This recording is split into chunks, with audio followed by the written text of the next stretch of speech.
Presentation design. In this lesson, we're going to look at templates, layouts, text on slides, and visual effects. We want to use predefined templates, incorporate slide layout elements and options such as slide master settings, color choices, schemes, and backgrounds. Look at the importance of text styling in a presentation, and enhancing a message using visual effects. A template is a document master pre-designed by professionals who have already chosen the background, font size and color, and bullets to be used. A disadvantage of using templates is that your audience may recognize the template from a previous experience. You can use third-party designs such as Digital Juice, and you use templates as a base for your design, and then you can modify or personalize it for your own presentation. Professional template designs include interesting backgrounds, animations, and photos.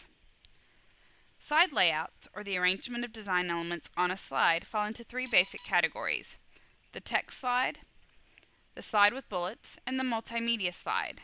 You have a table, chart, clip art, picture, media, and diagram. Media includes sound, video, or movies. In other environments, media can include any use of graphical or auditory additions to a presentation, such as a chart or a graph. A slide master is a single slide that can be designed once and then applied to many slides. PowerPoint allows the creation of multiple masters for use in different situations. You can make design choices that apply to all of your slides, choose the font size and style, background and bullet choices, and include header and footer information.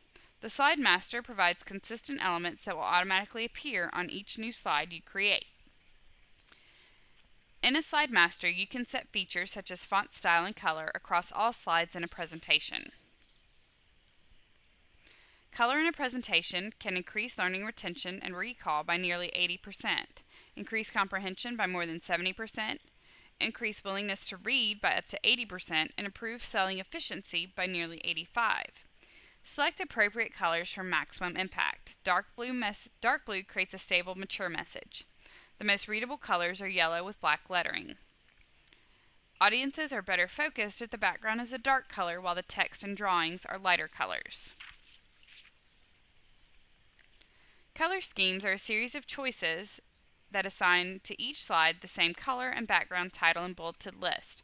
The schemes can be modified. Keep basic color guidelines in mind, complementary colors for contrast, and your analogous colors to produce a feeling of harmony. Backgrounds. A background is the paper on which the presentation will be seen by the audience. It can consist of a single color, graduated colors, colored textures, or a photograph. Should not be so overwhelming that the words or the messages are drowned out though. And you want to use a subtle background that supports the message. Text styling is the most important design decision when creating a presentation. PowerPoint scales the font size based on the amount of text on a page. Choose your font for readability rather than for style. Text enhancements such as italics and bold should be used on a limited basis. Underlying, embossing, and shadowing are difficult to read on screen and should be avoided. Word art is actually a graphic that should be treated just as you would an image, only use it if it enhances the message. Bullets are used to draw attention to individual points. They can be a standard round dot or more decorative special shape. Do not let the unusual nature of your bullets detract from your message. You have an obligation to provide value for your time the audience invests in your presentation. This means you need to design slides the audience can see easily and understand quickly. You should spend your presentation time wisely so that each minute offers your audience useful or important information. You waste your audience's time if you have too many slides that have only interesting pictures or too few slides that have condensed text. When considering what visual effects to include in your presentation, continually ask yourself two questions. Does the element clarify the message?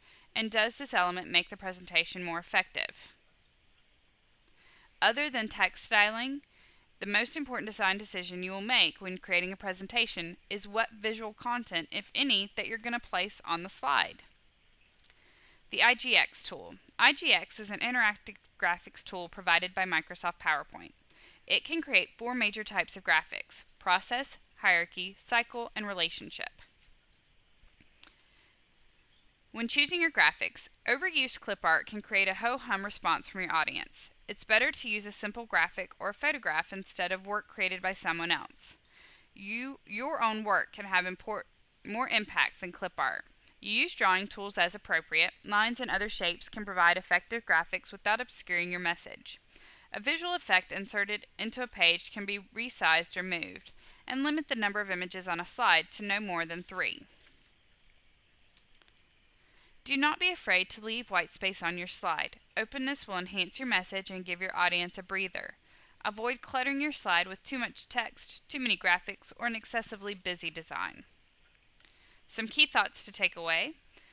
The use of templates containing pre-designed elements such as backgrounds, font colors, font sizes, and bullets helps facilitate the creation of professional templates. Elements and options such as slide master settings, color choices, color schemes, and backgrounds are used to enhance the slide's layout. The most important design decision you will make when creating a presentation involves your text styling. Include visual content in a presentation only if it helps make the presentation more effective and clarifies the message.